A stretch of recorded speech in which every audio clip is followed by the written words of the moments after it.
Hey, I'm Brandon. And I'm Dimari. And we're Side by Side. On behalf of Side by Side, just a quick note before the show begins. We created this platform for people to share their stories and perspectives on a wide range of topics. We just want to let you know that the views and opinions expressed by guests on the show do not necessarily reflect those of our own. And now, enjoy Side by Side Podcast. Hi, I'm Dimari. And I'm Brandon. Before the show begins, please subscribe, like, comment, and share with a friend. This allows us to increase our visibility on the platforms where you listen and watch so we can continue to bring you quality content each week. Help us grow, and we can grow together by enlightening minds one question at a time. And now, back to the show.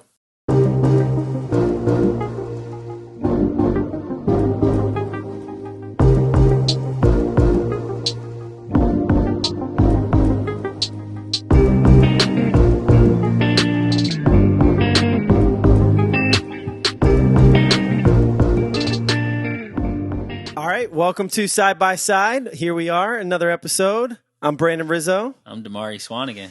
And today I'm very excited to bring on a couple guests, Cody Huelster and Ian Sansavera. We're looking forward to chatting with them in a moment here. But just to get started, in case you haven't caught an episode of the Side by Side podcast, we're all about creating unity through diversity by bringing on two different guests every week, creating a thoughtful conversation. We talk about all different types of topics, but really what we try to do here is highlight people's stories and perspectives on those topics and show, how people are a lot more similar than we think, and even though they may be different on the surface, in reality, a lot more similar than we think. And really, you don't really get to hear everyday people's stories and how cool and fascinating their journeys in life have become. So we're here to highlight that and bring interesting people on that we get to have a pleasure of a relationship with and talk to all the time, but share it with the rest of the people out there. So thanks for coming on this journey with us. But got to get into it as always. Yeah, what are you excited about, Dimari? Oh my gosh, what am I excited about, man? I'm honestly excited about these wings tomorrow.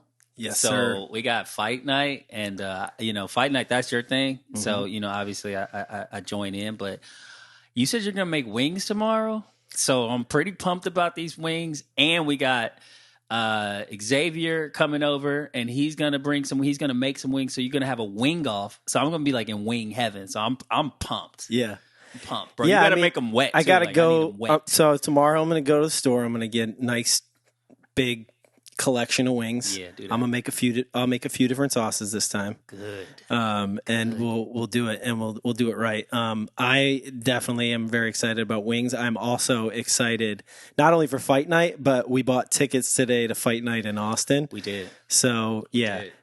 First time going to a UFC card live. I'm pretty stoked about that. It's my first time I've seen a lot of fights, but I've never seen professional fights. Yeah. In person, so I'm pretty pumped to see people fight. Yeah, I don't know why. Why do we like this stuff? I don't know. What's wrong with us? I don't know. It's the combat is like the original sport of humans. So. I feel like we're at a point where we might get back to gladiator days. I mean, with the way things are heading, the way with things are going. Politics and it'll just air right on Instagram Live. Yeah. You can just tune in. Yeah, you could just tune in to somebody getting their head beat in. Guys, I already did that. I already watched that earlier today. That's already a deal. Speaking of guests, so let's bring them on. Let's talk to our guest this week. So we got Ian Sansavera, Cody Huelster. We'll start with Ian. Ian, tell us a little bit. What are you excited about? Yeah, what are you excited about right now? I mean, I was thinking that you guys were setting up what are you excited about? Dude, I'm excited for our guests today on the podcast. No, wings. So that's where we're at. Yep. So I'm excited to get the hell off this podcast is what I'm excited about.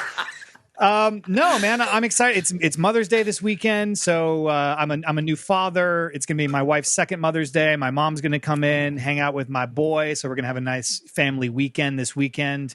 I'm going to Denver the week after that for a bachelor party. Nice. Then a couple weeks after that, going to Ohio, back to the motherland for a wedding. So lots of random travel coming up. So yeah, I'm excited about that. Wait, so second Mother's Day, what do you get the wife for Mother's Day? So the first Mother's Day was easy, right? It was a picture of her kissing a newborn baby. It's your first Mother's Day.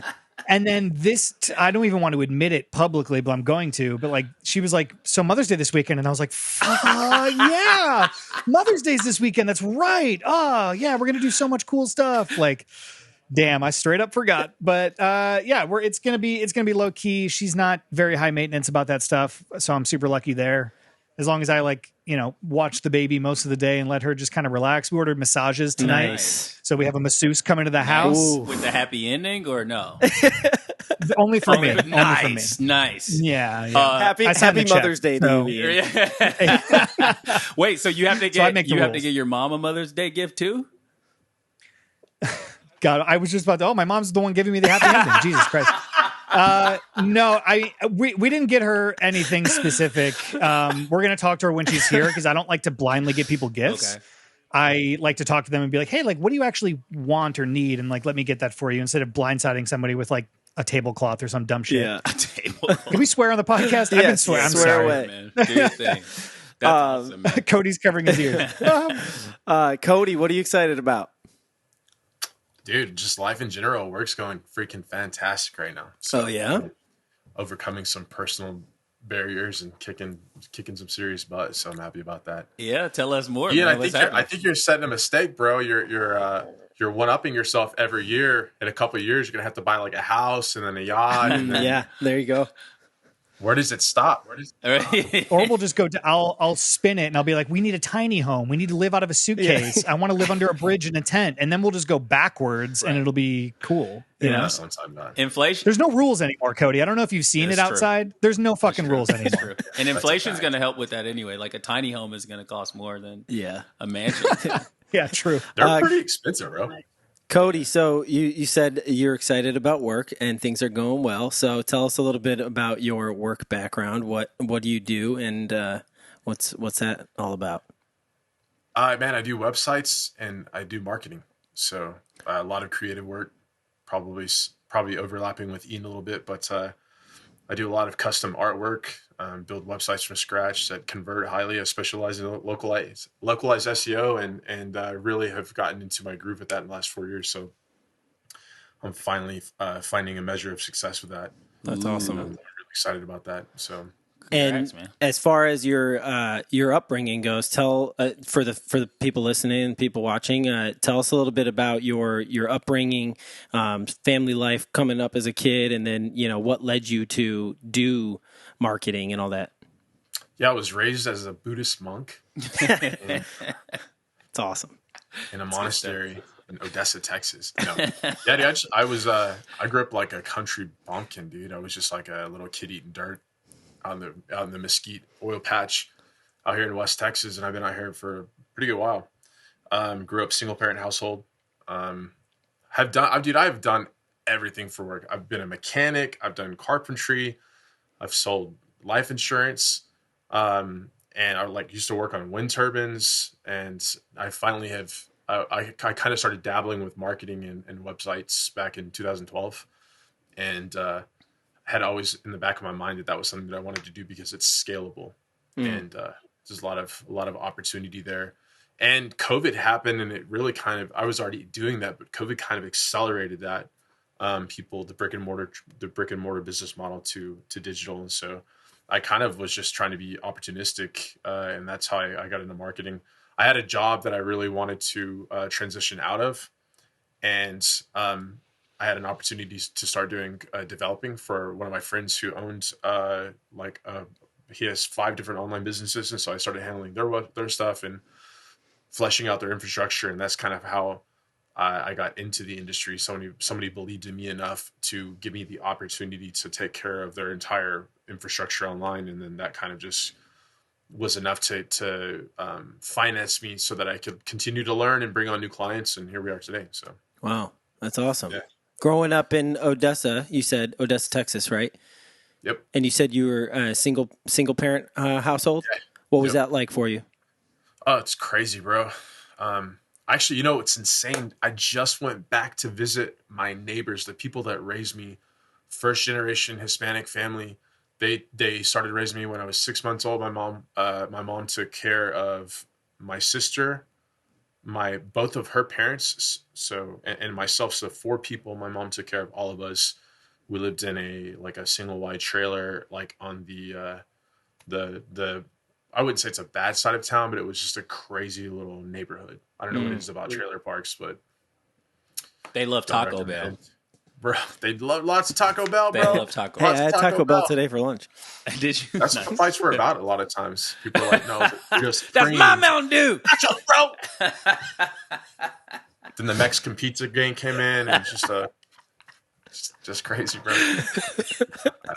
I remember we were talking once with you, and you were telling us a little bit about, you grew up, your mom kind of worked a couple different jobs supporting you and your sister, and that was really hard on you. And you said that there was a neighbor across the street, and you used to watch him and his dad play in the front yard. Yeah, bro. This guy was a convict. My neighbors had it way worse than us. It was a single mom with 3 kids. She was like 350 pounds, morbidly obese, struggling on food stamps to take care of her 3 kids who were just like running amok, dirty chamacos, like running around all dirty. And their dad was incarcerated for like felony assault on like a law enforcement officer. And this guy got out of jail and he came back at home with like a vengeance, bro. He was just like an evil, mean-spirited guy.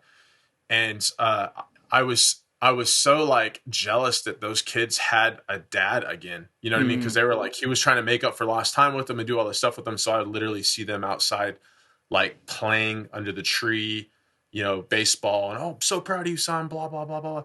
But make no mistake about it. That guy was crazy. He vandalized our house. He broke out our windows. He just didn't like us. So, I remember one time he threw a rock. I was trying to record him with the camcorder because he was outside like screaming and stuff at my mom, who was in the front yard doing yard work. My mom's like the nicest person ever. This guy throws a rock at her. Sees me, throws a rock through the window, busted. I get on the camcorder. I go outside to like confront him because I was tired of him like being abusive towards my mom. And he throws a beer bottle at me, and like I dodge it, like and it hits like a barbecue pit behind me. And he's like, "Oh, cut your balls off!" Oh, the craziest guy ever, bro, for sure. And one more thing about that story, he was like tormenting the neighborhood. He was violent towards us. He would throw stuff at our house. He would yell at us and yell at us inside of our house and torment us.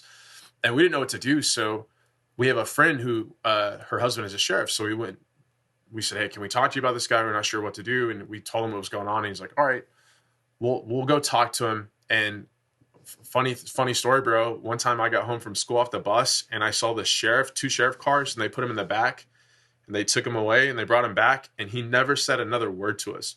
And then fast forward like 5 or 6 years, I go out there to visit and I see him, and he's like, "Hey, come here. I want to talk to you." And he said, "I want to apologize for being such a terrible person. I was a mean, violent drunk to my family and everybody around. Wow. And I'm so sorry, And he said, "You know what happened?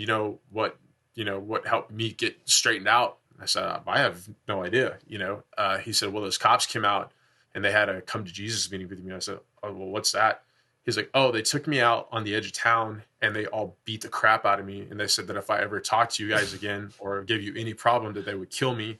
And that was it. And he never talked to us again, bro. That's wild. Never talked to us again. Crazy. Man. Anyway, sorry. That's good stuff. That's like a whole different. Damn, I was like so hoping for like an uplifting story about like, for real. They sat me down. They talked about life. we held hands. We gave each other a couple. Straight in the backyard. Jeez Louise. Man, that's wild. Odessa, Texas. It's getting lit in Odessa. That's nothing, bro. That's nothing. Wow, man. So I imagine, for you, that probably growing up around that environment probably was the source of some sort of drive to you to be a business owner. Is that kind of what happened? No, it made me want to drink more. No, I'm kidding. Yeah. I definitely wanted to, get out of that environment. It wasn't a bad place. It's just that, people who have those types of problems are attracted to those areas, I suppose. Yeah. And to low income. So that's something that I think we see, like, around the country, right? We have areas of populations, population like Chicago, where you have a lot of people who are good people, but they're raised in an environment that's hostile and dangerous, and they get caught up in that life cycle, and you have to make a decision to change and to do something about it. But sometimes you have to be empowered from the outside, right? Yeah. I always had like big goals and aspirations, and I never wanted to be, stuck in that situation forever. And it's no discredit to any of those people who are in that situation or who are raised in that situation, because nobody chooses that lifestyle. A lot of people some people do choose it, but a lot of people are born into it, and they learn to break the cycle and do something with their lives. But you have to believe it's possible. And I think a lot of people don't think that's possible. Yeah. It's definitely hard to see that in your environment. And we definitely want to hear about Ian and sit that side by side. But it's so funny because I'm just looking at them on the screen. I know there's people just like listening. Yeah. But it's like they literally are wearing the exact same thing but opposites. It's I just noticed it. Yeah, so we got the black and the white. Yeah, so Cody's wearing a white shirt with a white cap backwards, and Ian's wearing a black cap with a black shirt, and he has his cap on backwards as well. So pretty crazy, perfect. We planned it, to be honest. It was a flawless execution. So just for people listening, they don't know each other. Hey everybody, Brandon and Dimari from Side by Side here. Just want to tell you about one of our newest sponsors, Ease Web Development. Ease Web Development specializes in building high conversion websites and marketing campaigns that take your business to the next level. They're the easy decision when it comes to marketing. So check them out now at www.easewebdev.com. That's ease, WEBDEV.com. Now back to the show. So yeah, let's bring Ian in here. Yeah, Ian. So tell us about your upbringing. Yeah, so grew up in Northeast Ohio, a little suburb between Cleveland and Akron. My parents got divorced when I was 2, and then I was like kind of bouncing back and forth between my mom's and my dad's house. Like every couple weeks, I'd go to my dad's, and then every couple weeks go to my mom's. My dad was a business owner. He owned his own insurance company, was super, super successful. Unfortunately, suffered from pretty gnarly mental health issues, ended up taking his own life when I was 11. So that kind of threw everything upside down. Went to go live with my mom full time at that point. My mom has always kind of been the more creative one, was super into music. My dad was like all business, like taught me everything I know about work ethic, right? Like we won't get into what happened before the podcast started, but like my dad was really the one who instilled in me early is on time is late is unacceptable. Yeah. Like be early for everything, show up ready to work, get your shit done. And then my mom was the more like kind of hippie one, like, oh, we're all just stardust, the universe is whatever. And so I kind of like have both of those things. So I went to go live with my mom full time.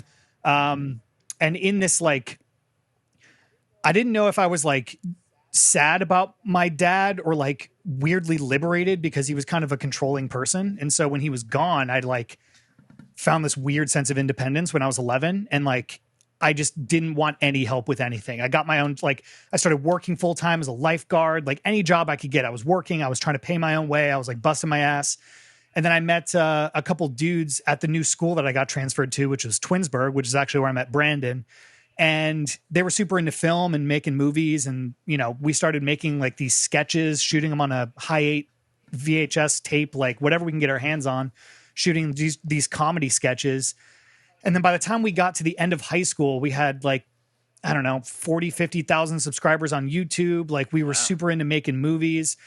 So Rizzo at the time went to Columbia College, and we were trying to figure out where we wanted to go to school. And he was like, yeah, they got a good film program. You guys should come check it out.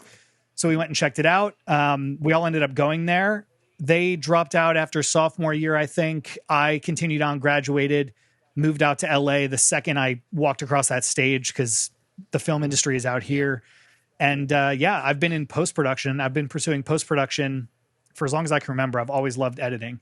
So right now my resume has a lot of things on it, but creative director, motion designer, VFX artist, editor are kind of the things that most describe me. And I've been doing it since I was like literally 12 or 13 years old. It was like my outlet to deal with the crazy shit that happened in my life with my family, like creating and doing video stuff and music as well. But really the video ended up persevering overall at that point. That's amazing. So you kind of said a lot there, so I just kind of want to break a lot of that down if we can. Unpack it. Yeah, it's fine. So, that's why we're first here. things first is, I feel like we live in a society. I like to talk about relationships a lot, as Rizzo knows on this show. And I'm a little skeptical to. Bro, I'm married. Chill out. I'm a little skeptical to, be a part of relationships for reasons like divorce, right? So what was that like, growing up, having to bounce back and forth? Like, how did you cope with that?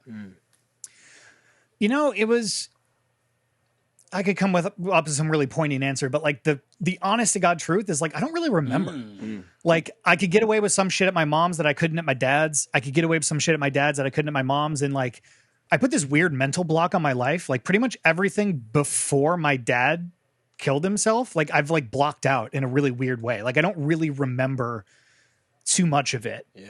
I just remember it being like annoying to have to like deal with like carpools or like getting from one place to another sometimes. But it wasn't bad. Both my parents loved me a lot. They just didn't love each other. Right. So like no matter where I went, I landed in a fairly good place. One was just significantly more strict. The other one was way more laid back.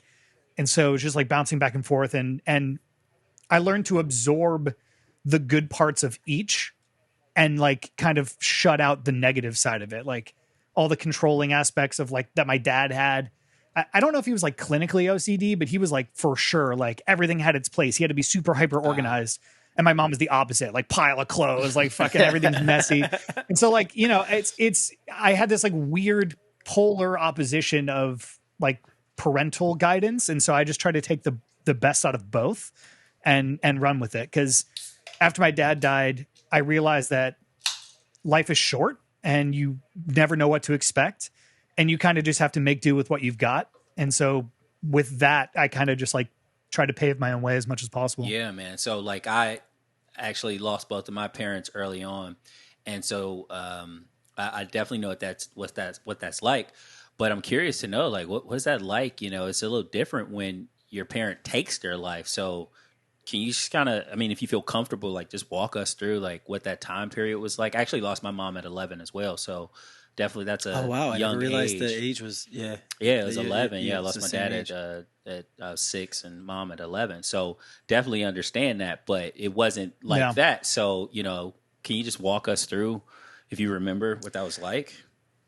Yeah, it's mental health and awareness was not nearly as like popular as it is now. Like everybody's cool with like talking about therapy and there's multiple sources and all this stuff.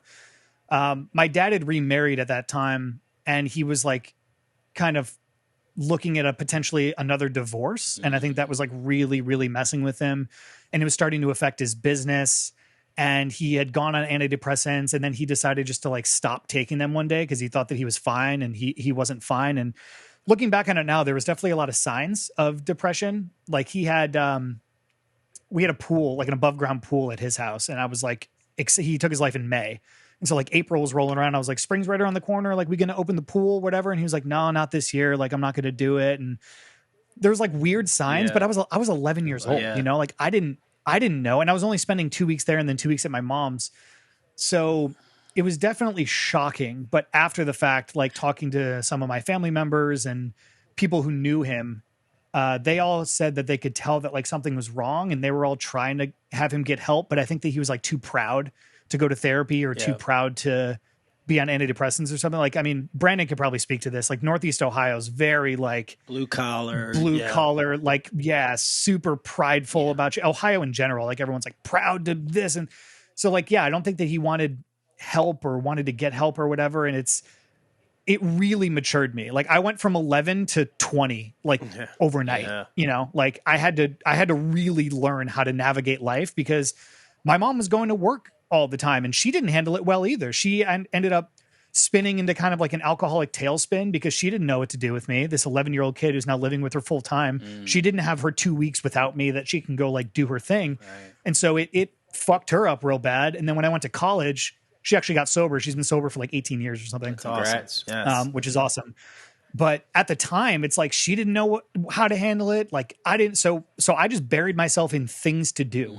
I was in so many extracurricular activities, like running track, playing golf. I was in show choir. I was making movies. I was swimming. I was diving. I was doing all this shit. Like as much as I could do to take my mind off the fact that I lost my father to suicide, I was doing it. And so like, in a way, it kind of saved me because it taught me a shit ton of skills at a very early age, and B, it just like it kept me busy enough to not think about it so that I could heal later when it was like more appropriate. Yeah. Wow. So, I mean, has that like shaped, your views on relationships? I mean, you're married, so did that shape it in any way? Yeah. I've always dealt with, I don't know, like I had my fair share of relationships. And when I met my wife, I met her in 2010 when I moved to LA, and we like kind of casually dated, no big deal. And then we went our separate ways, and I dated other people. And then I eventually realized like who I wanted in a partner and what I wanted, to be in a relationship. And she had all of those qualities that I wanted. So I actually went back to her and I was like, look, I'm sorry. Like I was such a fuck boy, whatever. Like at the time I was like DJing, I was touring. I was like, I just wanted to party and like be in my early 20s, And so then I finally came back to her and talked about it. And she's a very good communicator too. And so we both kind of like had a very distinct understanding of like communication is key. Everything's a compromise. I'm not going to try to like pull you onto my side. Don't try to pull me onto your side. Like there's common ground everywhere. And that was the thing that we've really like based everything around: our parenting styles, the way that we communicate, the way that we interact with each other, the decisions that we make. It's all, let's have a conversation about it. You bring your points, I'll bring my points. Let's agree on something. We're going to have to make sacrifices, but ultimately it's all a compromise. And I know now that that's probably why my dad's relationships failed, because he wasn't willing to compromise. And so you learn, the best way to learn anything is through failing a bunch or watching other people fail a bunch. Yeah. So I think reflecting on that, when I got time to be in a serious relationship and be in a marriage, it was super helpful. That's awesome, man. Yeah, that is awesome. Cody, I know for you, similarly, coming up in single parent household, was that something that shaped your outlook on relationships at all? Or how do you approach that sort of part of your life? Yeah, I'd always had this notion that I wanted to be the person that my father wasn't, because I saw, I had no idea. My mom was, I was fortunate enough to have a mother who never disparaged my father. She never said unkind things about him.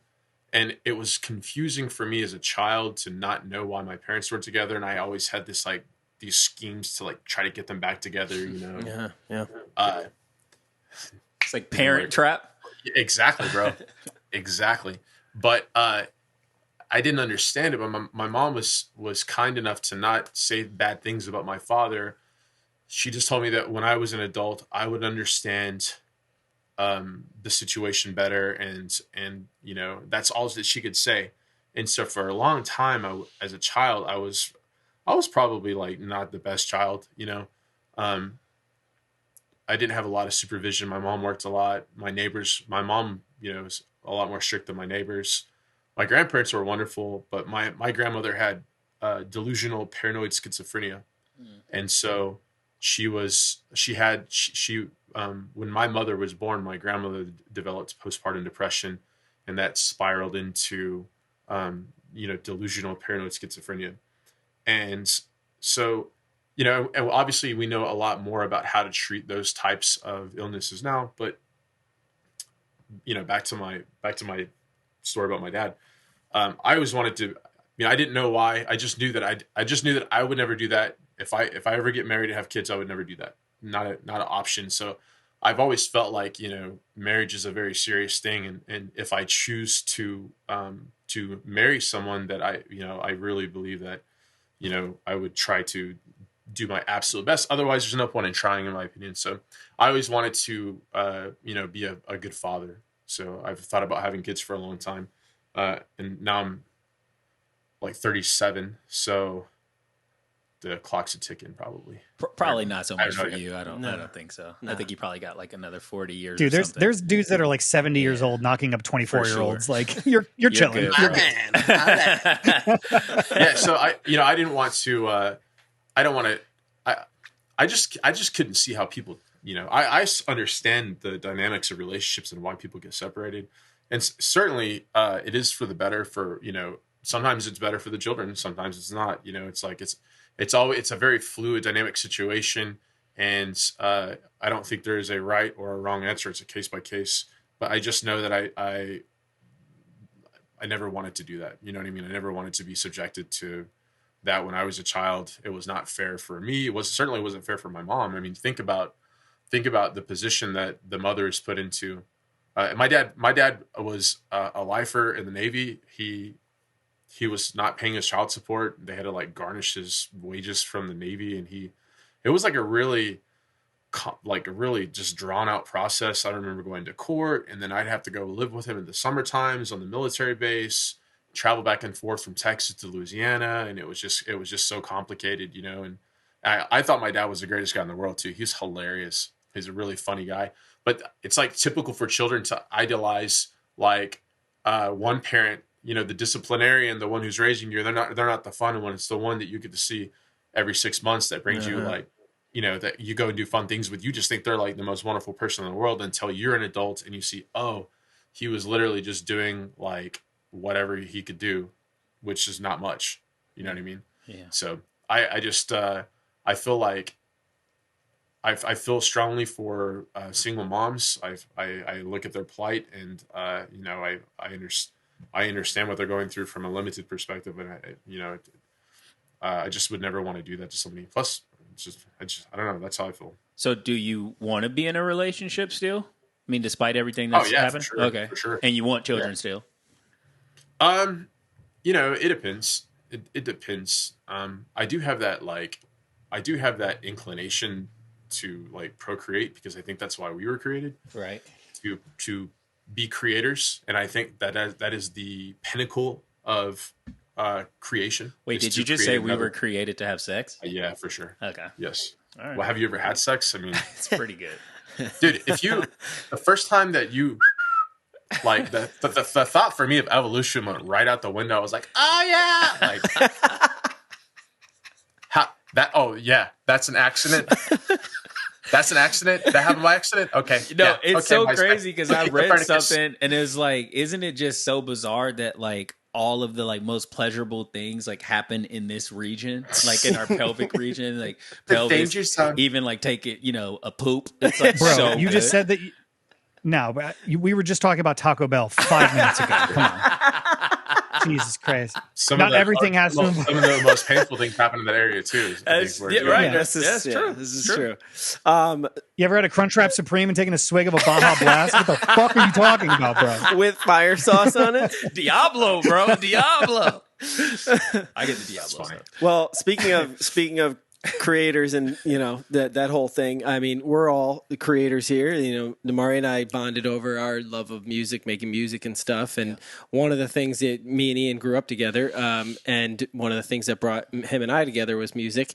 So I would love to just kind of talk about both of y'all's creative pursuits and experiences individually, and then kind of bring it back together. But starting with Ian, you've had some really cool. I think I always love being your friend for this long, just watching from the distance or sidelines of your life and seeing all the cool shit that you've done. And I love watching my friends win. And one of the cool things I think that you've done, you've been a musician. You talked briefly about before. I'd love to, just so people listening and watching could kind of know more about the creator side of you and like what you're doing now versus what you were doing like with music and stuff. Yeah, totally. So like I said, my mom was the one who was like super into music and everything. And she did this thing unknowing to her at the time.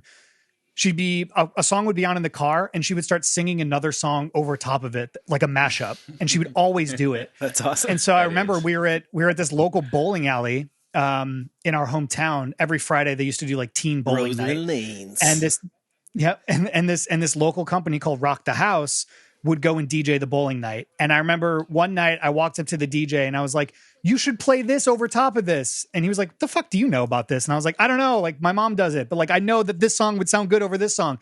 And he was like, hang with me for a minute. Like whatever. So we were talking and I was like, oh, you should play this song next. Oh, play this song next. And he was like, you would be a really good DJ. You should get into it. Like, I want to hire you. This was Matt Radicelli, the guy who owned the company. He was like, come work for me. I'm going to teach you how to like run lights and run cable and like help me set up all my shit. And then in a year from now, I'm going to train you. You're going to DJ. Wow. And I was like, cool. So I'm like 14 years old. I'm DJing like other schools, proms and homecomings and shit in our small town. Yeah. Yeah. And I got super into it. And then at the time I was also in a couple bands. So I was playing bass and I was singing in a band. I was doing this DJ thing. And then I went to Chicago for film school. And that's where I discovered like actually DJing, not this bullshit, like wedding bar and bat mitzvah shit.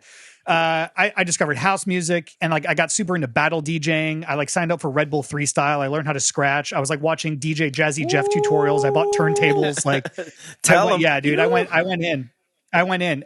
So then I started to learn how to make mashups on the computer in like Acid Pro at the time. I think some fucking whack software. And then that led me to an internship at Kiss FM where I met these other DJs and then they taught me how to use Ableton.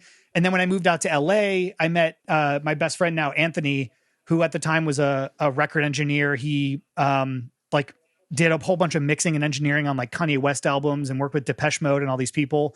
And so him and I started making music together under Them Lost Boys. And we put out a couple EPs that got picked up by some labels.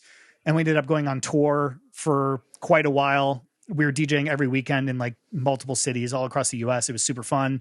Skrillex started playing on our music and like we were working with like, or trying to work with like Dylan Francis and all these people that are huge now.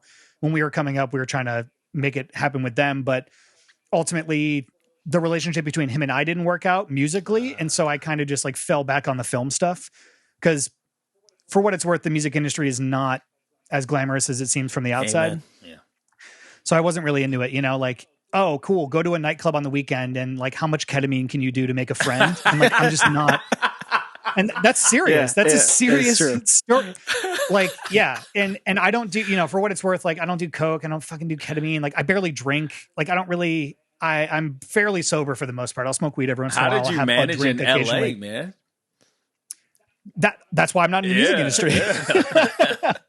That really is. I'm a very like social partier. I'm not trying to get fucked up. And like one element is that I never like to be out of control. Like I never like to not be in control. Mm-hmm. I always want to be able to make decisions on the fly. I have this weird thing in the back of my head of like terror scenario, like where's the nearest exit? Like tuck and roll, you know? Like I always like to be like focused in on that shit. So yeah, I never did it. But yeah, music's always been a huge part of my life. Been in bands, DJing, learning, producing music one way or another. It's kind of very amazingly influenced how I am as an editor and a filmmaker because like everything is kind of based around rhythm and like what it means to have the music and the sound design and like all of it come together musically and like thematically. It's really helped on that side of things, just having this musical background. Yeah, and so you kind of parlayed that into your video editing career, and now you were with Team Liquid for a while, right? Like doing creative directing and stuff like that. Yeah, so my career path once I got to LA was very strange. I got a job off of Craigslist for this very small company called Shoot Media that ended up getting a pretty big contract with Spike TV, who had the UFC contract at the time. And so I was like traveling between kickboxing gyms and filming and editing like all these huge fighters like Daniel Cormier and Luke Rockhold and like all these dudes, filming with them and basically cutting together all these packages of like, what's their meal prep look like? What does their training regimen look like? And I was making all these like short videos for like Spike to put on their website or like run during the broadcasting between commercial breaks and stuff. And then somebody from this company called Quest Nutrition found out who I was, reached out to me and was like, hey, we want to steal you. We've seen this work that you're doing with all these fighters. We're a protein bar company. Like, come make videos for us. So I went and worked there for 4 years. At the time, Quest Nutrition was sponsoring Team Liquid, which is an esports team. They poached me from there. I was at Team Liquid as their director of post-production for 7 years. During that time, I started my own YouTube channel called Learn How to Edit Stuff. And I think I'm coming up on like 300,000 subscribers on that channel, which is, thank you. Yeah, it's pretty crazy, where I just literally teach editing tutorials and I teach people how to edit in Premiere and After Effects. And so through my YouTube channel, this company Runway reached out to me, and Runway is a video editing platform that's being built entirely on the internet with artificial intelligence and machine learning fundamentals. And so I did a video for them, and I like really, really enjoyed the product, really enjoyed the people. And back in January, it was actually over the Christmas break, the CEO offered me a job and was like, come work with us, come build this thing with us. We think you'd be a really amazing fit. So now I'm building machine learning and AI video editing software. Awesome. It's been a weird journey. Like I originally wanted to edit trailers. Like I came to LA and I was like, I'm going to edit movie trailers. And like, I didn't edit one fucking trailer the entire time, but yeah, it's been a very fun journey. I would not do it again or do it differently if I had the opportunity. Awesome. Yeah. And we got to work on a lot of stuff together in college and stuff through our mutual friends who also have YouTube channels and do sketch and all that. So yeah, it's been awesome to watch your ascent, you know, all the growth that you've accomplished. Thanks, man. I'm so curious. proud of you. I'm curious to know, like, so what does it take to like poach you, you know, from one company to the other? Is it money or is it like, what is it?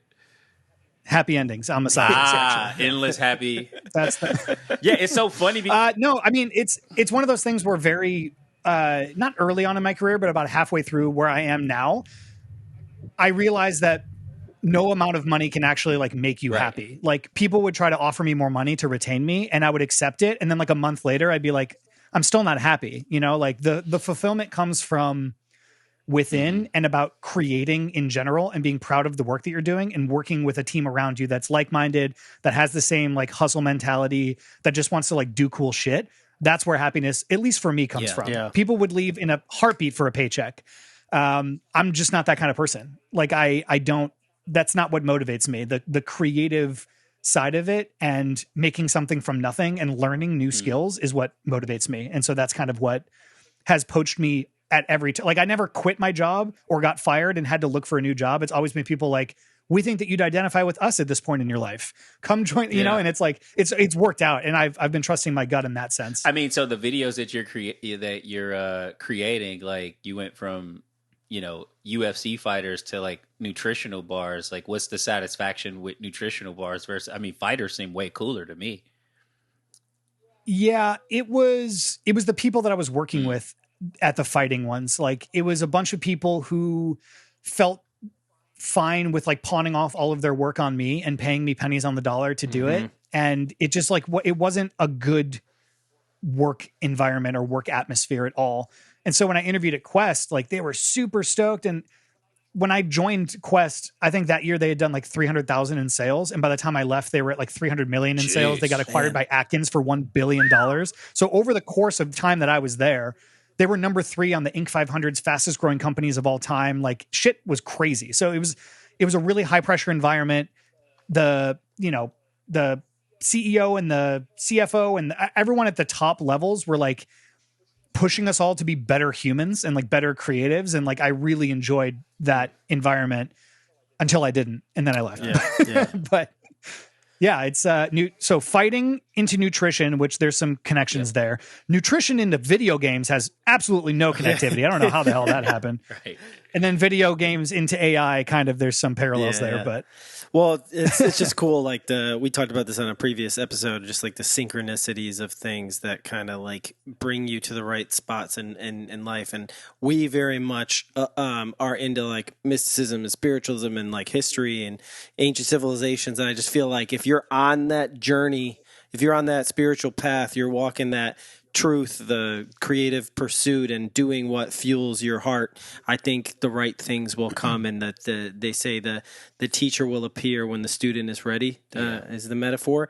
And I think for you, that's definitely been true. And to switch over to Cody, man, Cody, you were talking in the beginning about all these wild experiences you've had in your career history and job life and just in general. And I know that you are super into outdoors and you have that whole side of your life that's kind of fuels you and your passions and stuff. So tell us a little bit more about kind of that those creative pursuits for you, the job life and that outdoors side of you.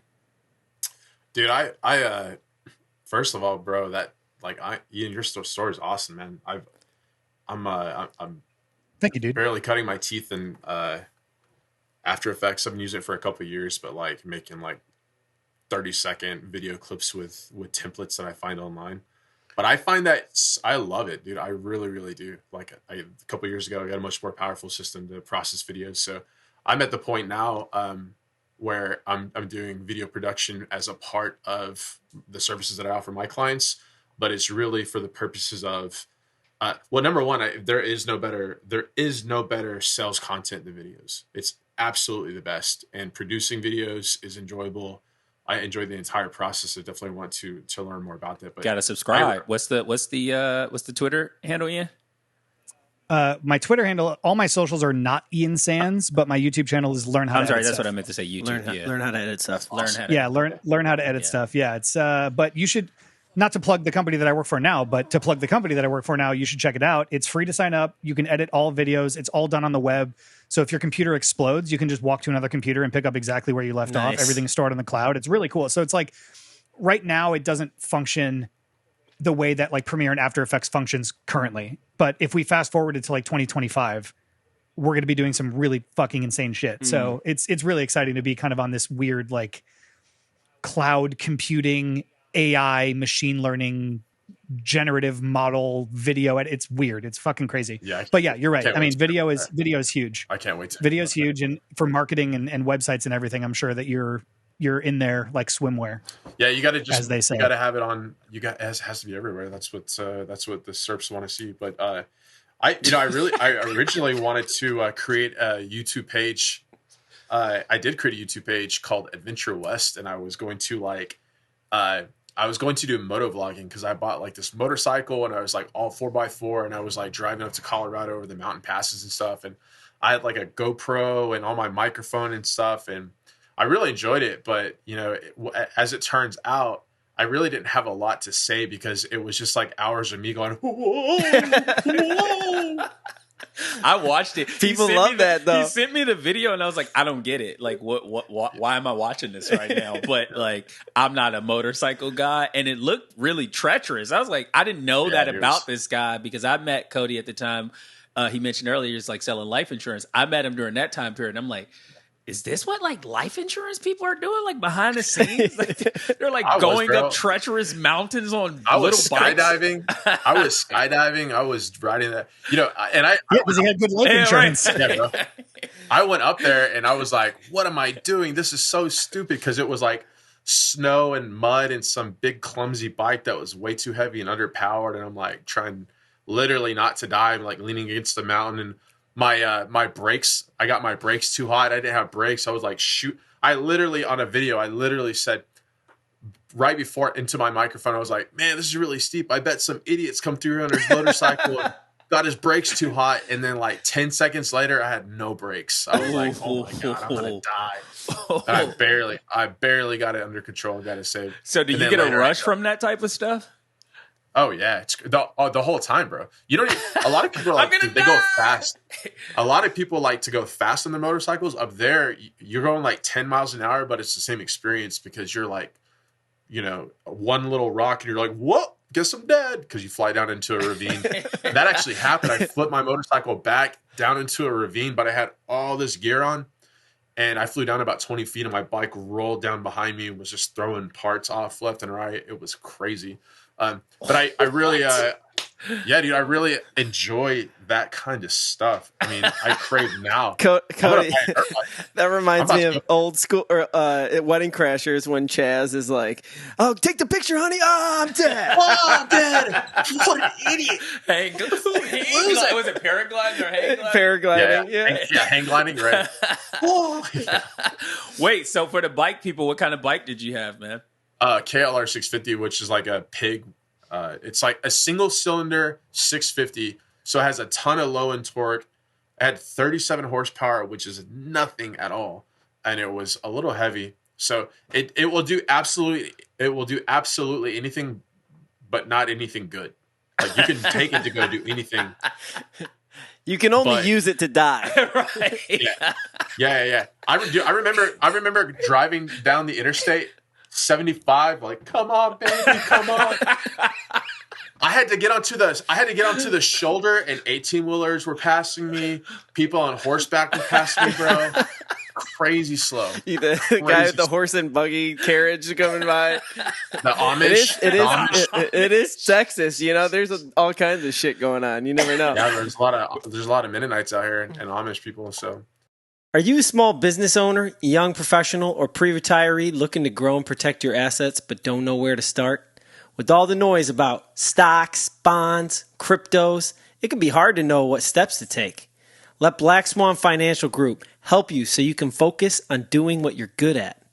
Black Swan Financial Group is a telefinancial planning firm operating in select states nationwide. They're here to help you protect, create, and grow your assets. Visit blackswanfinancialgroup.com today to get your free consultation. Now back to Side by Side. Yeah, but back to like the creative thing. I just I'm kind of on a I'm not in the. I guess what I enjoy doing is I do a lot of photoshopping, and I'm just kind of getting into the video production more. I actually just got a drone a couple days ago. It got me a small DJI. It's not. Which one did you get? I traded it for some work. I got a Spark, which is like tiny and yeah. It's a good drone. It's so small. it's really small, bro. But what's crazy about it is it's got pretty decent video quality actually. So it's like, you know, Is it 4K or is it 1080? That's 1080, yeah. Is it 1080? Yeah. It's so small. I have the one right above that, the Mavic Air. Yeah. Which is like, it's a little bit bigger and it does 4K. I've had it for years. Is that? I never fly. Dude, I was watching videos last night of the new Mavic 3. Like, looks insane. So sick. Cine version. I'm like, I watch those videos for hours. I watch Peter McKinnon. I watch all these guys who produce.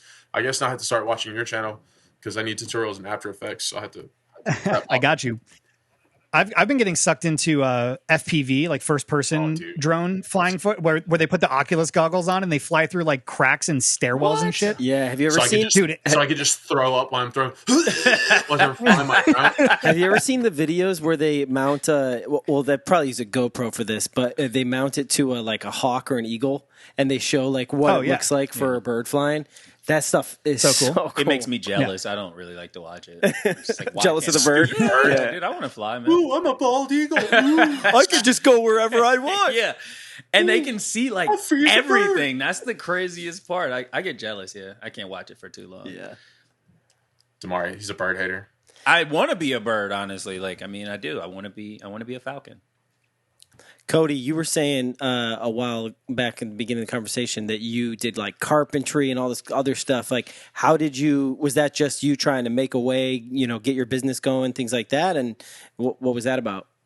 Dude, I like so in 8th grade, I told my mom I don't want to go to school anymore. I want to go to homeschool, and I really suffered during school. I did not perform well. I didn't enjoy it. I wasn't engaged by it. I didn't find it particularly challenging.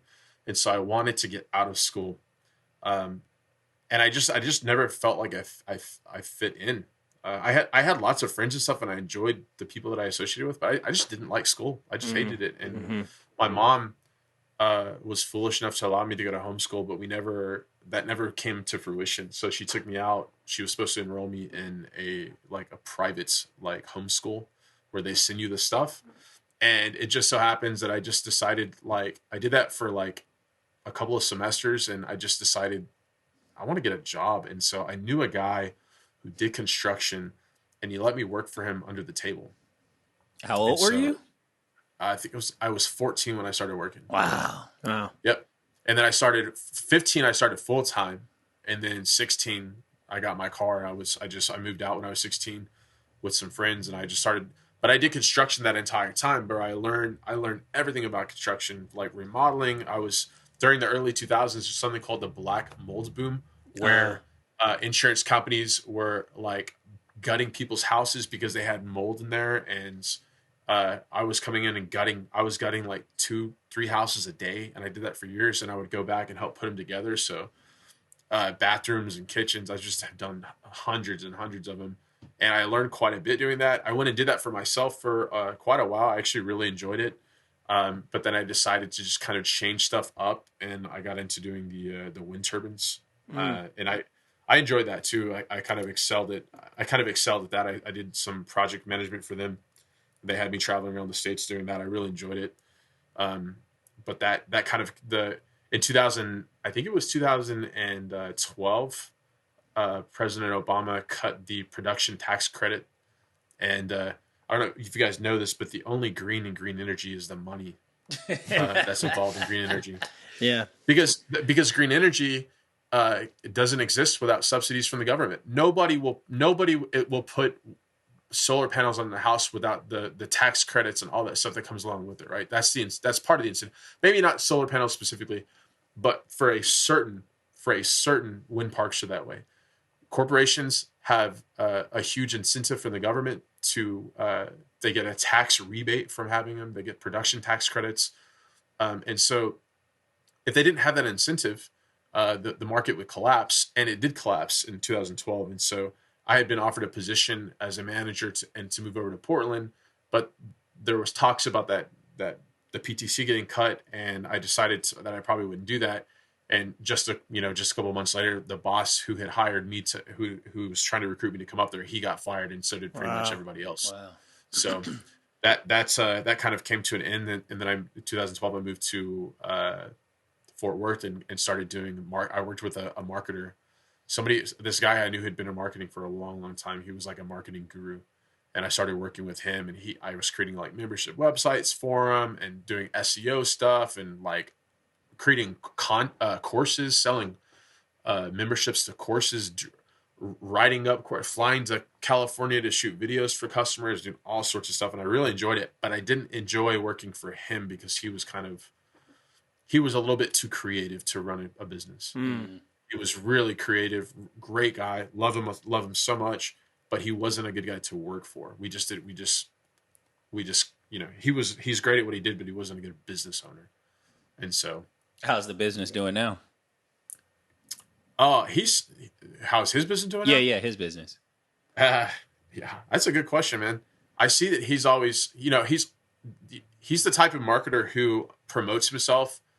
And so he's like, I'm the positioning expert, and he does know quite a bit about it, but people believe that he's who he is because he tells them that's who he is. Marketing, baby. Yeah. I've never believed people that gas themselves up that much. Yeah, bro. That's actually, there's just something. Yeah. Yeah. I don't know. That's why I got out. I was like, man, I hate internet market. And I do. I hate internet marketers. I used to listen to Ty Lopez. I'm like, oh, shut up, bro. But he did exactly. I don't even know who that is. He faked it into every video. He was that fucking asshole on YouTube. And he'd be like, you see my Lamborghini? You want to know what's more valuable than my Lamborghini? This book. Yeah. I hate those people, dude. They do pop up. That guy's a piece of shit. And then now, he's got probably hundreds of millions of dollars, but it's because he lied about it until people finally gave him enough money, so, and now you don't hear anything about it. I mean, it's kind of funny because I feel like no one cares at this point in society anymore. It's like they don't care how you made it. They just care that you have it. So yeah, shout out to Ty Lopez. Yeah. Well, there's this whole element of like, there's so much fake it till you make it. Like everybody lives through a screen, right, and everyone's only posting their highlight reels. Totally. And it's like, absolutely, you can make anyone believe anything, and it's fucked up. And like, everyone's so gullible. And I have a love-hate relationship with social media because like most of the video that I do and most of the work that I do ends up on social media. But I also fully realize how toxic and just draining it is at the same time. When we get off this podcast, he's just going to tear it down and throw it on the ground.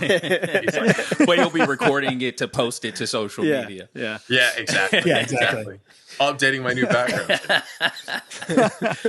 That's a good observation. I really think that's true.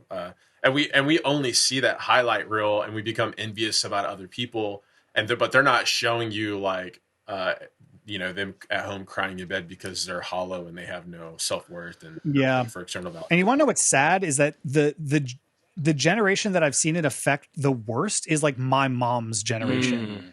How so? Like I remember very distinctly, bless my mom's heart, she came over one day and she had like posted something on Facebook and she was really bummed out. I was like, what's wrong? She was like, nobody ever likes my posts. Nobody interacts with it and all this stuff. And I like looked at her phone and she had everything set to private. So like only she could see her own posts.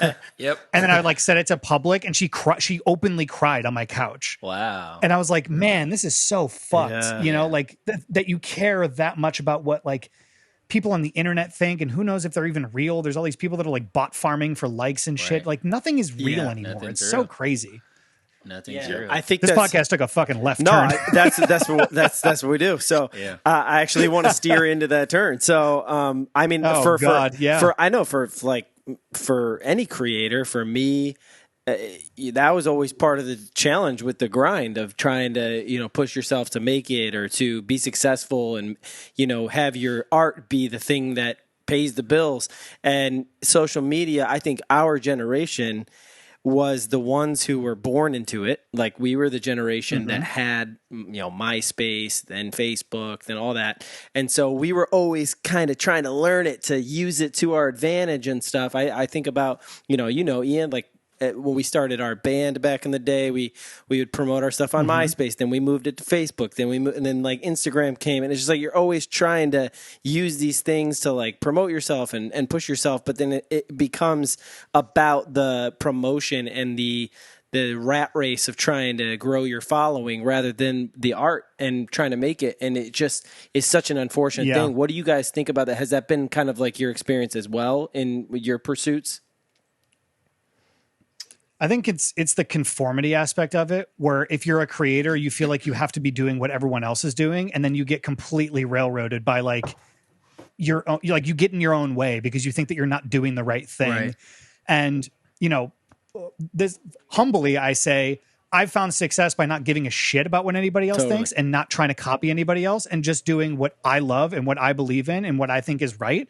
Even as going as far as like correcting myself if I know that I'm wrong and making another video and be like, hey, I was wrong about this. There's actually a better way to do it. Or somebody messaged me and said that I was doing it wrong. Like, let me teach you how to do it the right way. And so many people are afraid of being wrong. And so many people want to do what the other person's doing that it literally just ends up spinning wheels and nobody ever gets anywhere meaningful. Yeah. Because it's like they're just chasing this thing that's not attainable because it's just like fake. Yeah, they're but the people who are authentic and care about the shit, I think, find more success. Yeah. And maybe it's not millions of followers, millions of views, millions of dollars, but it's like a core audience of people that are so authentic and so bought into what they're doing that holds just as much value. It's almost more valuable if you can create a following that people actually care and are loyal. It's hard to do. I analogize it to kind of like running a business. If you have like a restaurant and you have 10 to 20 people who come there weekly, every day or every other day, that's invaluable compared to just the people you get off the street that might visit one time. And so it's the same thing, I think, translates to social media and entertainment creation. But go ahead, Cody. I agree with you. I think a lot of Ian, what you're alluding to is a lot of people are looking for their voice. They're like trying to find something that's unique. And so they're always looking for the next cutting edge thing to do. And from what I have observed is that the people who are truly successful, they consume less content than they produce. They produce a lot of content. They're less affected. And Dimari, you even told me a while back, you just, you want to produce content. You don't want to consume content. And obviously we have to consume some content. Yeah. I often look at what the most successful people are doing to see, because there are secrets to success, right? What are they doing? Why is it that they're so successful?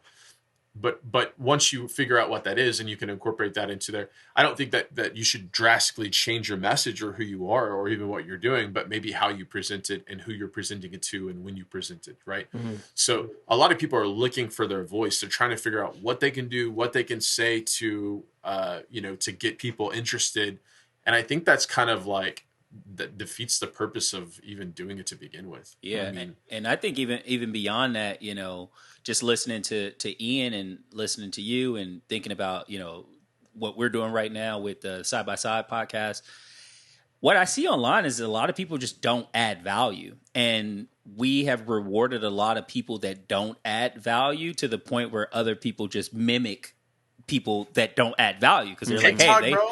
TikTok. Yeah, exactly. So definitely with Side by Side, as a weapon.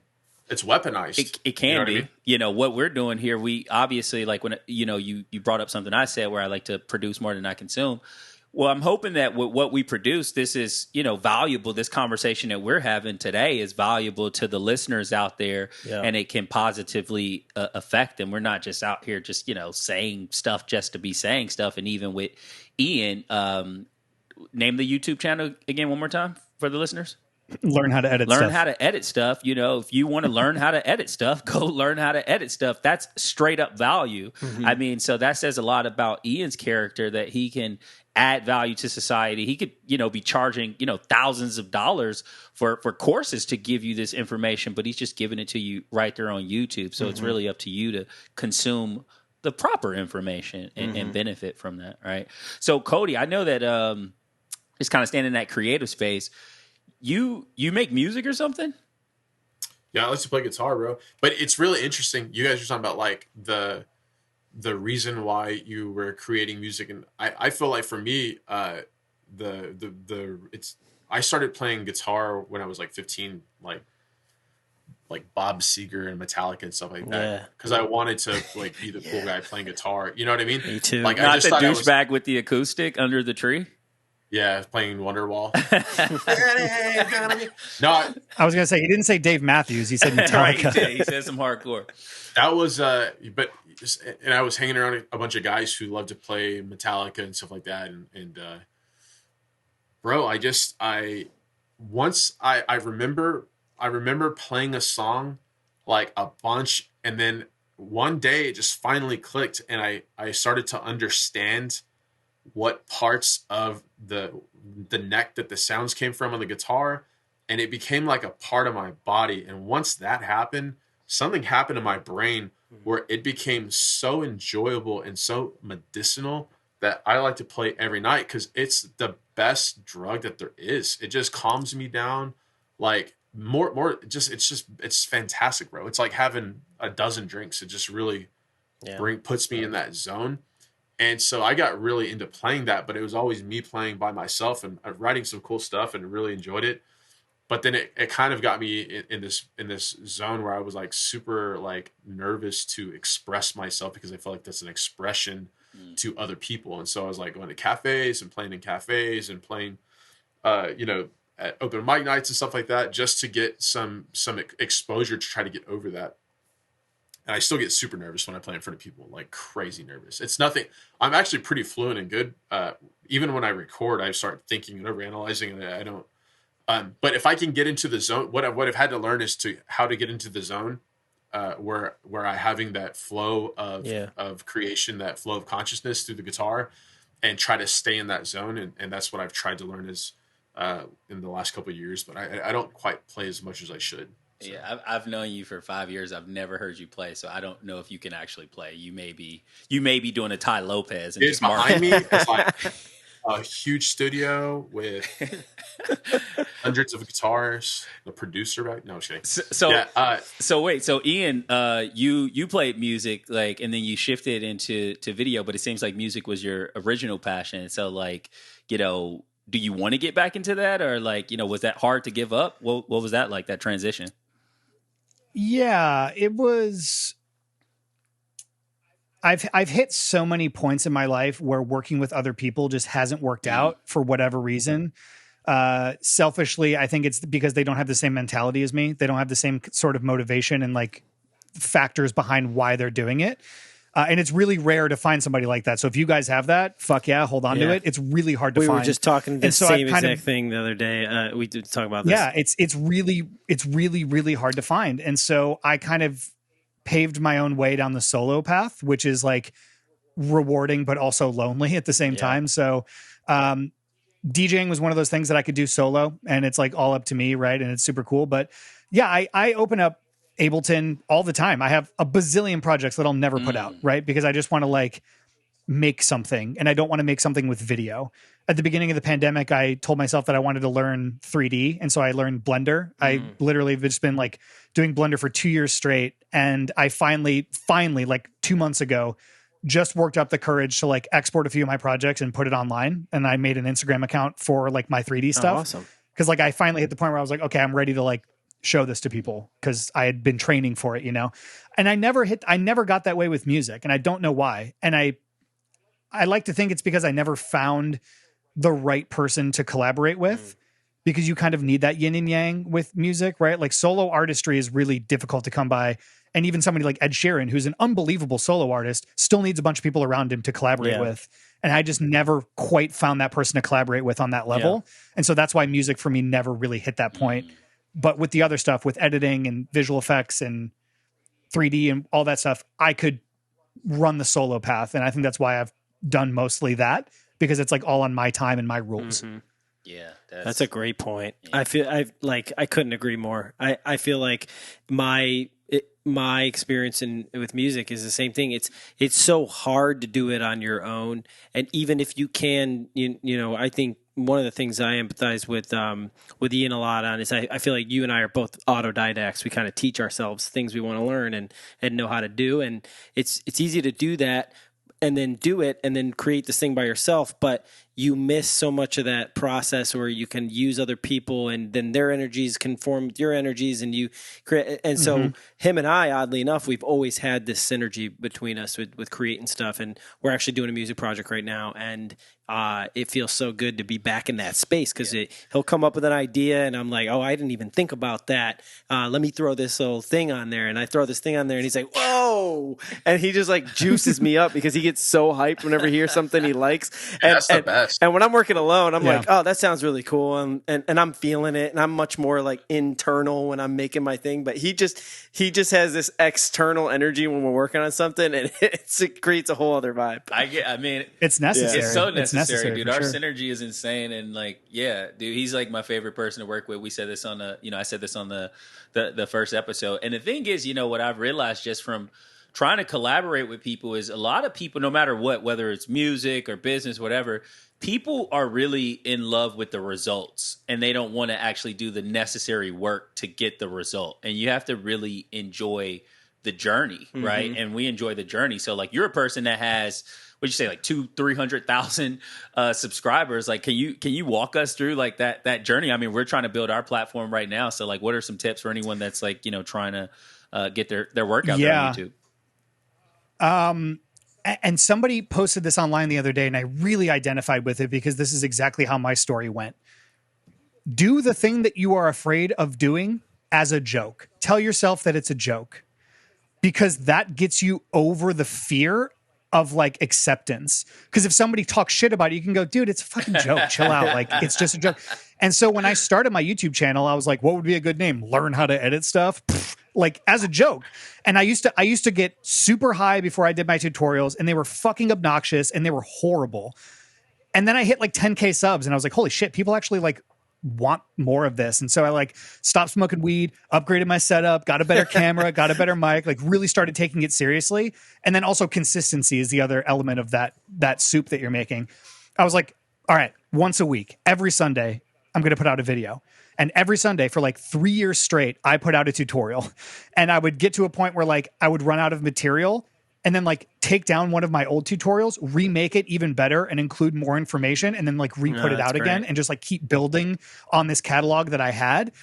And then ultimately it gave me so many opportunities. I taught at Adobe Max. Like I interviewed at multiple jobs at Adobe before I took this job at Runway because they wanted to work with me in some sort of capacity. I've been working with huge brands and like other people that are in the media space. And it's been really, really awesome. So like, if you have a fear of doing something, start it as a joke because at the very least, you're going to learn a shit ton about the process of doing it.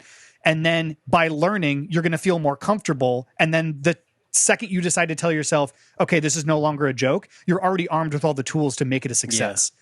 So it's like, it's getting over your own fear and insecurities at the beginning is one of the hardest things to do. Totally. Wow, that is great. Beautiful. I love that. Powerful. Well said, bro. Yeah, that is great. Thanks, man. Got anything, man? And also, real quick, again, like, so saying like what I was saying of making like what somebody else is doing, right? Like just copying somebody. There's so many people that like I do tutorials and they want to see a very, very specific effect. And I ran into this with music too, right? I would go on YouTube and I would search for like how to make a kill the noise bass sound. And I would just follow the tutorial and blindly start turning knobs in Massive. And then I would end up with a really cool bass sound. But then if I ever tried to recreate that myself, I didn't know what I was doing because I didn't learn the fundamentals of doing. I was copying. Yeah. Mm-hmm. And just like you were to trace a picture and someone's like, did you draw this? And you're like, no, I traced it. It's like, fuck you, learn how to draw. Like that, you have to do that. You have to learn how to do the thing. Otherwise it's never going to go past surface level. And that's like such an important part of all of it. That's great. So like, what was the impetus for you even wanting to create that YouTube channel?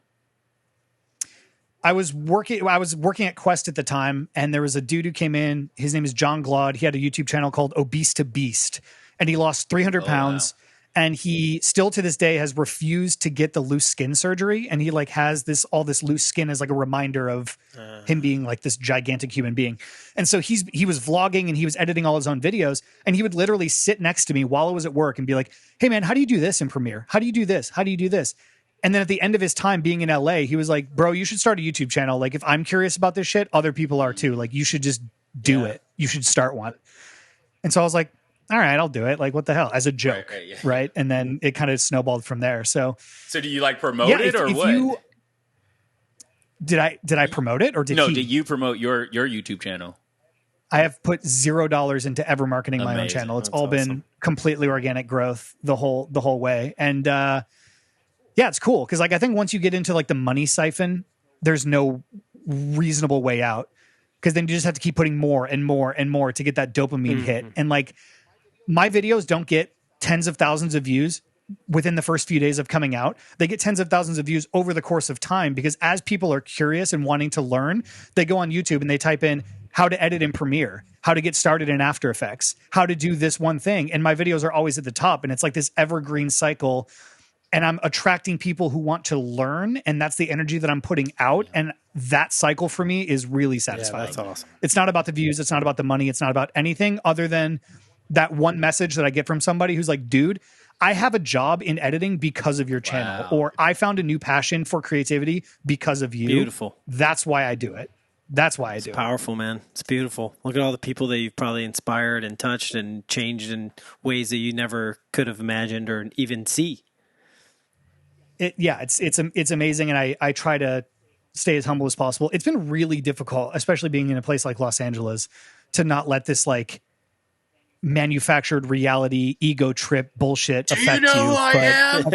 Do you know who I am? I've heard people say that at places and it's disgusting. It's fucking awful. Yeah. But yeah, stay true to yourself, stay true to your roots, follow your passions, and be a forever student. And if you follow those things, then you're going to feel very satisfied with yourself. Yeah.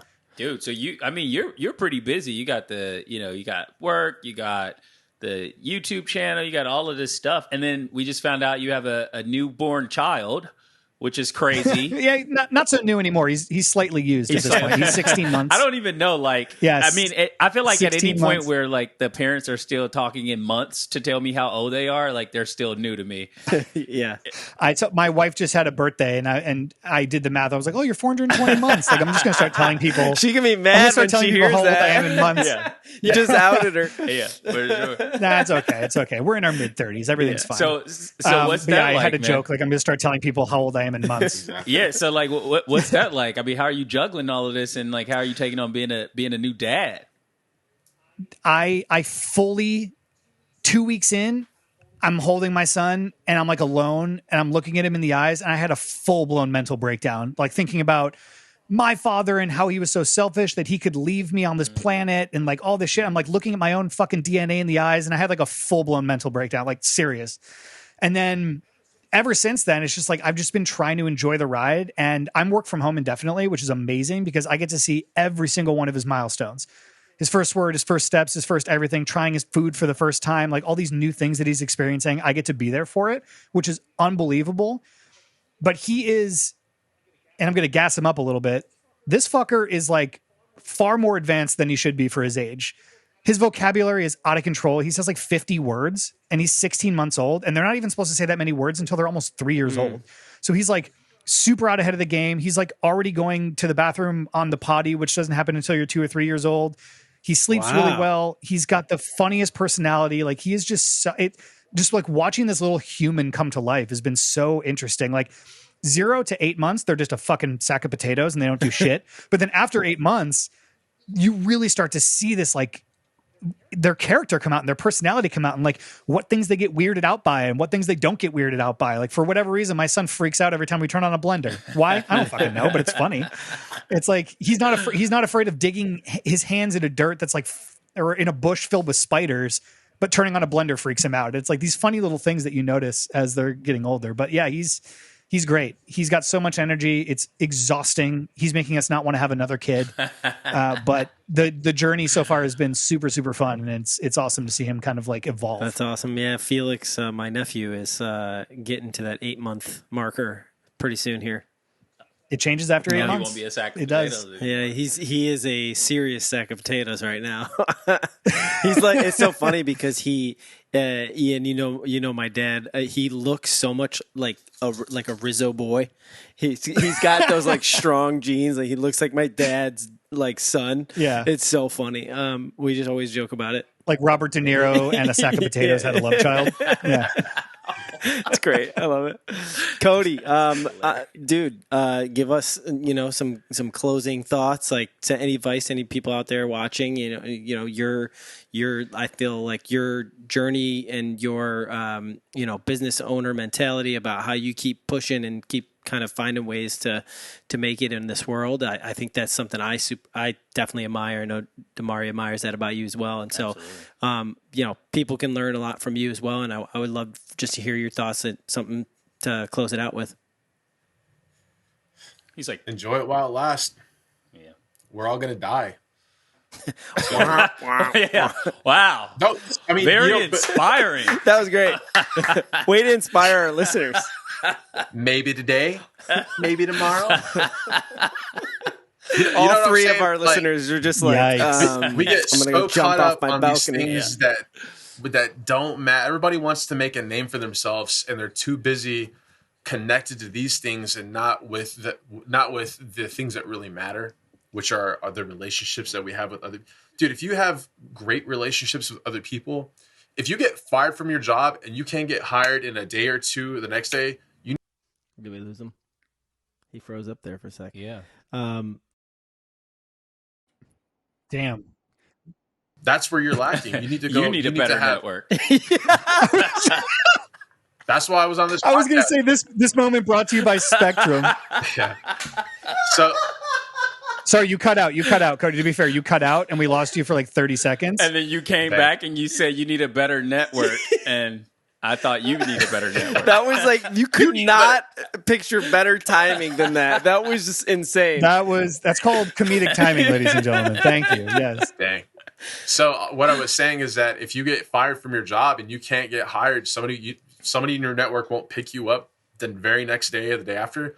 You don't have a big enough network. You don't have a good enough relationships with people. So you need to really, that's the core of growing your business, is having good relationships with other people. If you want to do it organically or you want to pay for it, that's up to you. But I think that, we're only as healthy as the relationships that we have around us, for sure. So if you don't have good relationships with you and you find that you're too worried about how to be successful and you're on these things too much, then you should probably work on having more meaningful relationships with people. Yeah. Are you looking to fully brand or rebrand your business? Graphic designer Maaly Williams is ready to take your brand to the next level with high quality logo work, web design, and amazing jaw-dropping marketing materials. You can follow him at graphic.mw on Instagram to book a consultation to get started.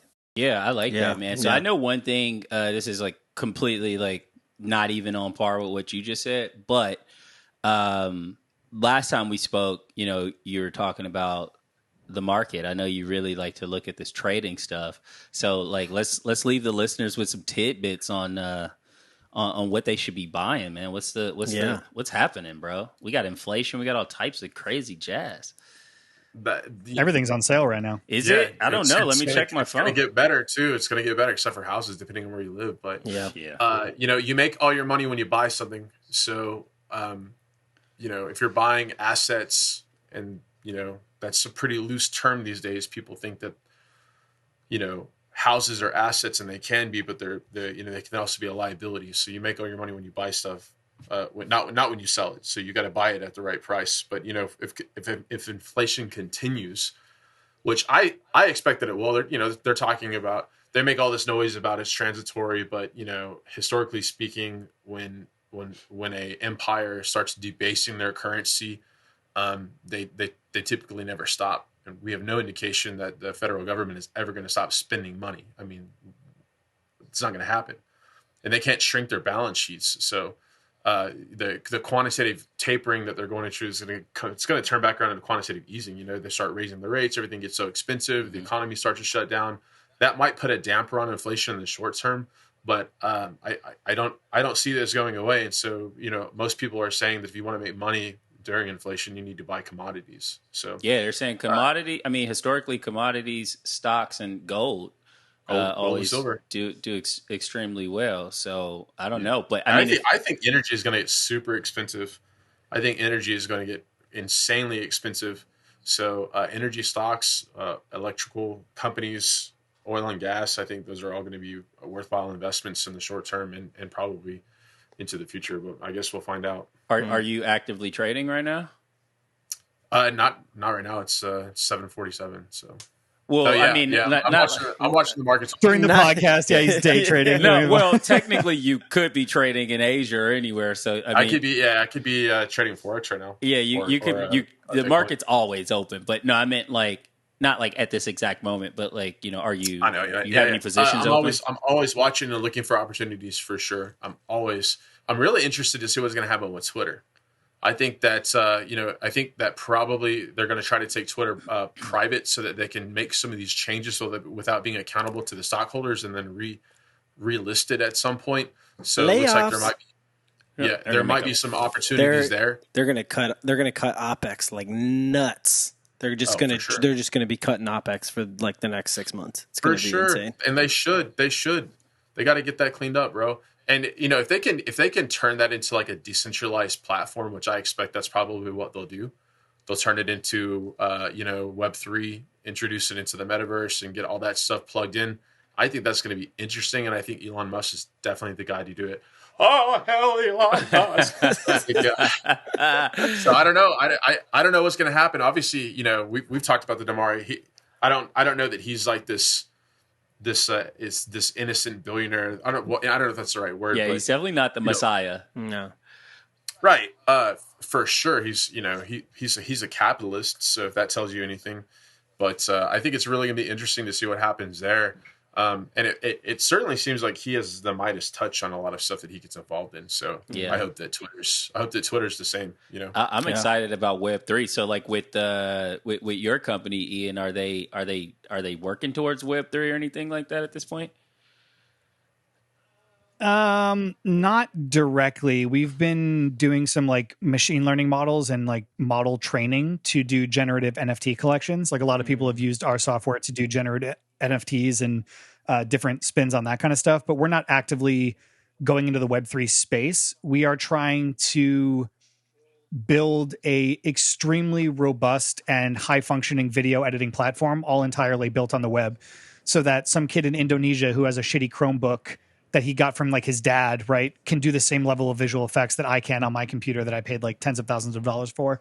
So it's like, we're cutting out the equipment cost and we're making video editing and visual effects more accessible to everywhere around the world. And internet is only going to get faster. Right. So it's like we're kind of setting ourselves up for success in that metric. So, we're not directly targeting Web3, but I'm sure it'll be some sort of parallel line drawn at some point. So you're getting paid for data processing essentially, because you guys you're going to use cloud computing and essentially render all the graphics of the cloud computing and then mark up the cost, and then you guys get to keep the difference, right?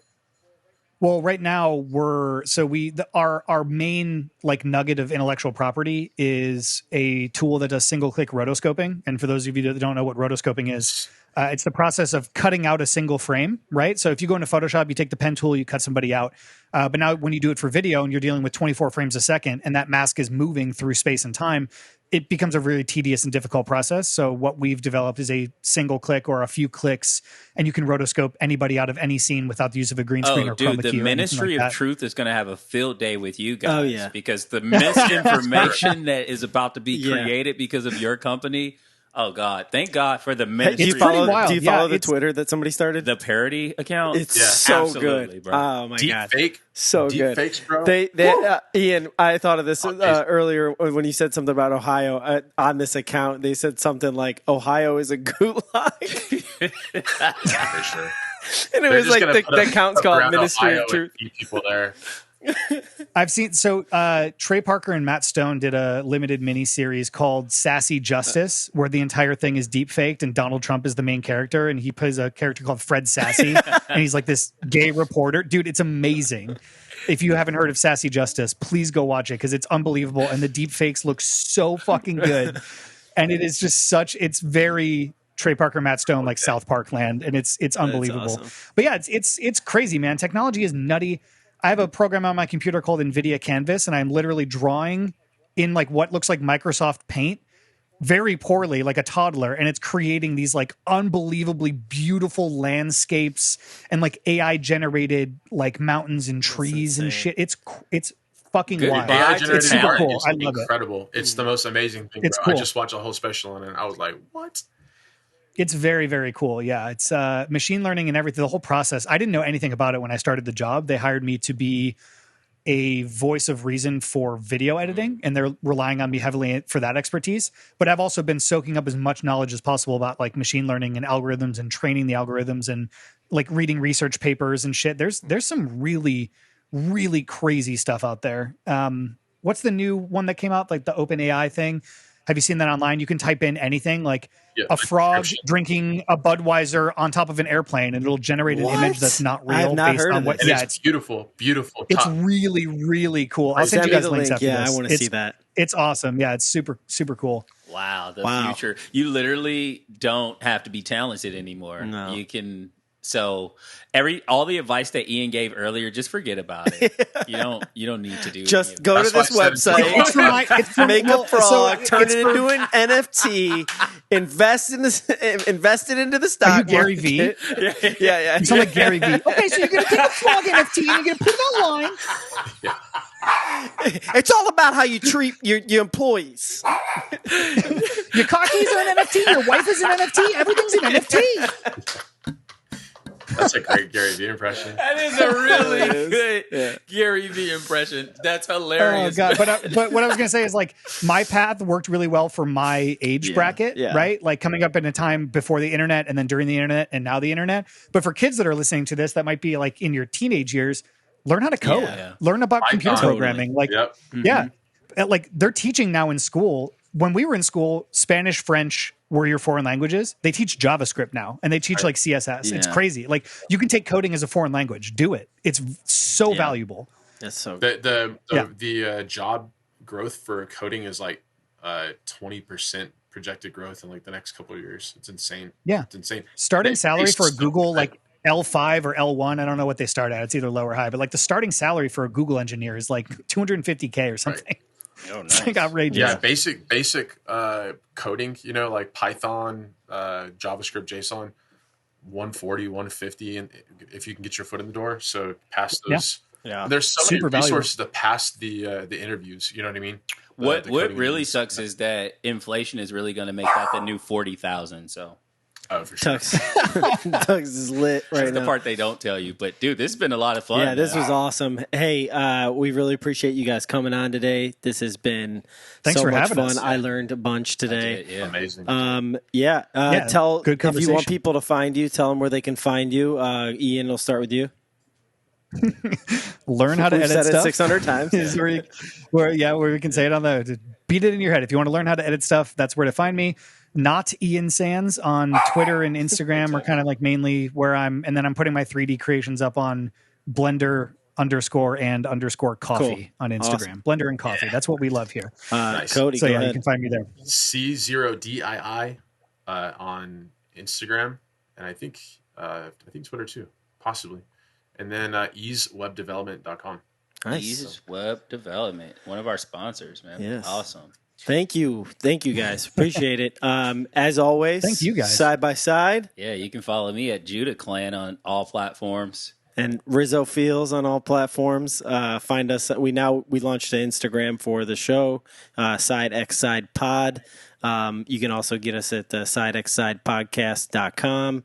All the links and previous episodes will be up there, and you can subscribe on podcasts and catchers and YouTube. Wherever you listen to podcasts, just subscribe. Come on, Yep. bro. This And is if- great content. Share it. Yeah. Share it. All right. Oh yeah, and share. Well, that's it. We're out. Thank you.